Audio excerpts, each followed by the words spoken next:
So I'm Jennifer Christian Herman. Those of you who were here yesterday saw me up here.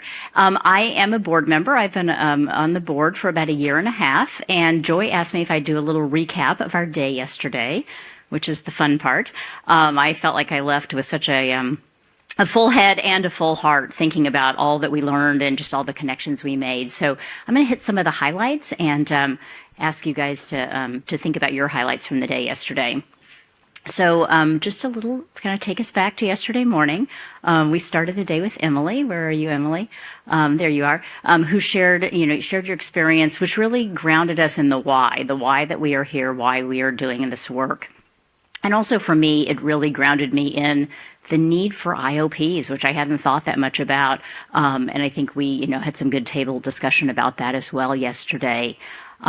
Then Dr. Wisner grounded us in a lot of the data, things that we knew, that maternal mental health is the leading cause of pregnancy-related mortality, the importance of social drivers of health and how that actually impacts women's maternal mental health, birthing people. And also I thought the comments that you made and the data that you shared, Dr. Wisner, about the benefit-harm decision-making of medications when someone is experiencing severe symptoms when pregnant was really thought-provoking. So thanks you for sharing all of that data.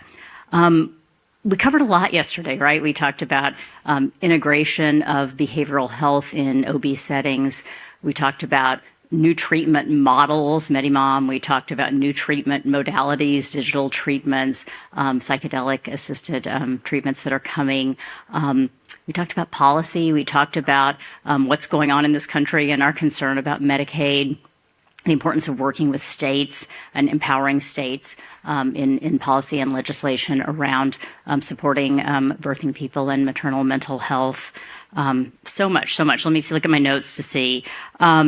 Payment reform, how bundled payments don't seem to be working for us, and how we need to think about how we incentivize the right care and the right assessments.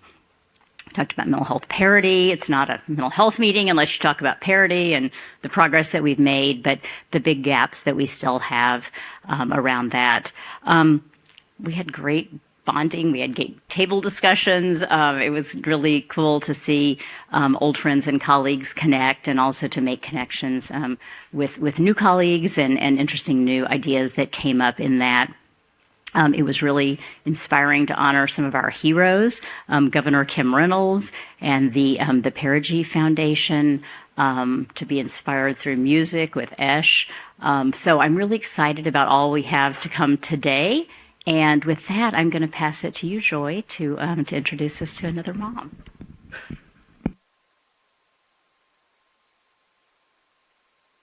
Thank you, Jennifer. And it's making me think that we should ask our payers in the room, if you work for a Medicaid agency or a private insurer, raise your hand if you don't mind.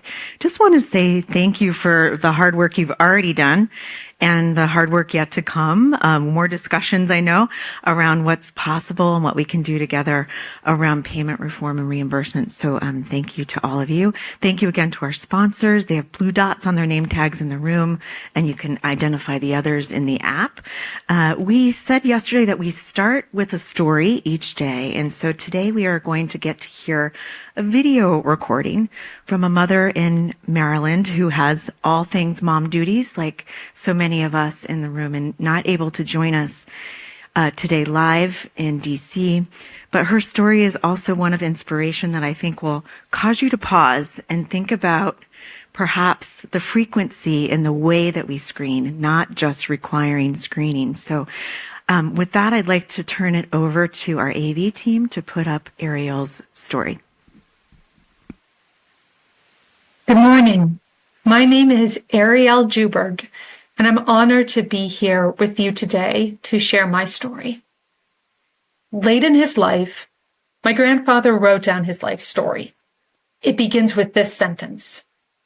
My mother was sick after my birth, and it was Aunt Angie who was in charge of taking care of me. Was my great-grandmother recovering from a complicated birth or an infection? Is it possible she was experiencing postpartum depression and couldn't care for her newborn son? the family only has this one sentence. The details of her experience are lost to history. I'm grateful to be in the company of women today who are talking about postpartum depression and refusing to hide their stories. During my pregnancy, I often felt anxious and alone, especially when I experienced nausea and anemia. While in the hospital to give birth, I encountered some wonderful, supportive nurses and some staff who didn't add to the experience. Still, I wouldn't be here talking with you today if pregnancy and childbirth were the hardest times for me. The first weeks of my daughter's life felt endless. Breastfeeding didn't come easily. The baby only slept for 2 hours at any time, and my husband and I didn't have family locally. I felt nervous and on edge. When I look back at her earliest days, there were 3 instances where I reached out for help, but instead of getting connected to care and support, I fell through cracks in our systems. First, a health coach from my health insurance called. I confessed that I felt unstable and needed help. She responded that her concern was my physical health, not my mental health. My information was sent to a mental health coach, but I missed her phone calls while taking care of the baby, and she didn't pick up when I called back. Eventually, she stopped calling. Missed opportunity number 1. Then, when my husband went back to work at 6 weeks postpartum, I became my daughter's primary caregiver. I felt lost trying to care for her and play with her, and I only relaxed when she took long afternoon naps. I started to believe that the sleepless nights, long days, and bad feelings would never end. At my OB postpartum visit, I was given and completed the Edinburgh Postnatal Depression Scale.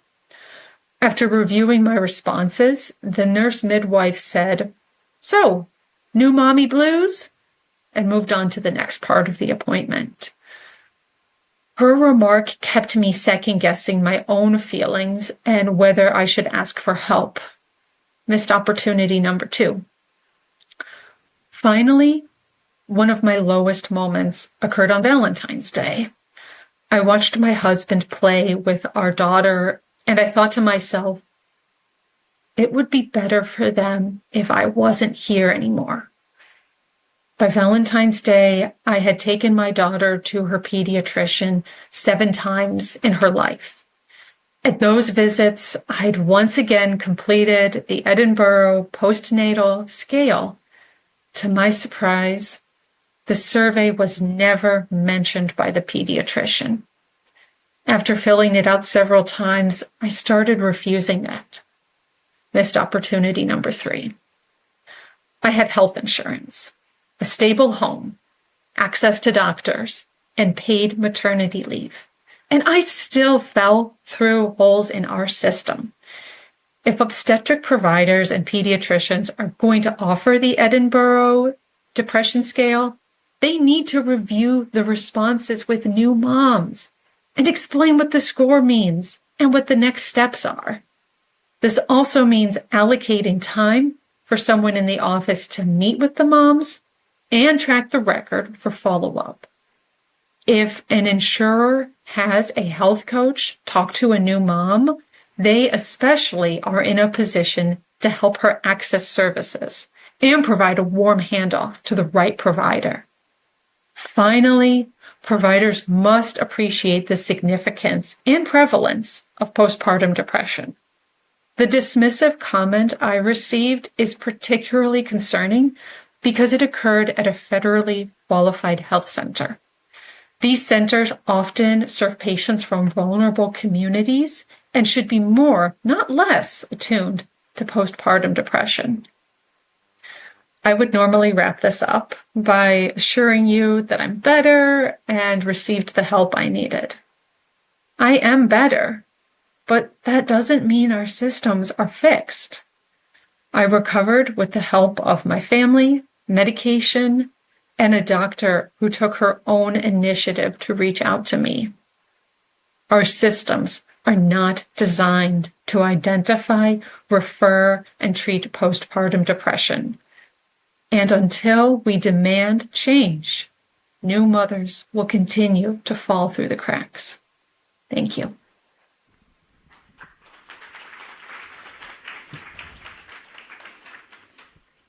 I want to thank Arielle and Emily for sharing their really powerful stories that bring to light what we're here to solve for today.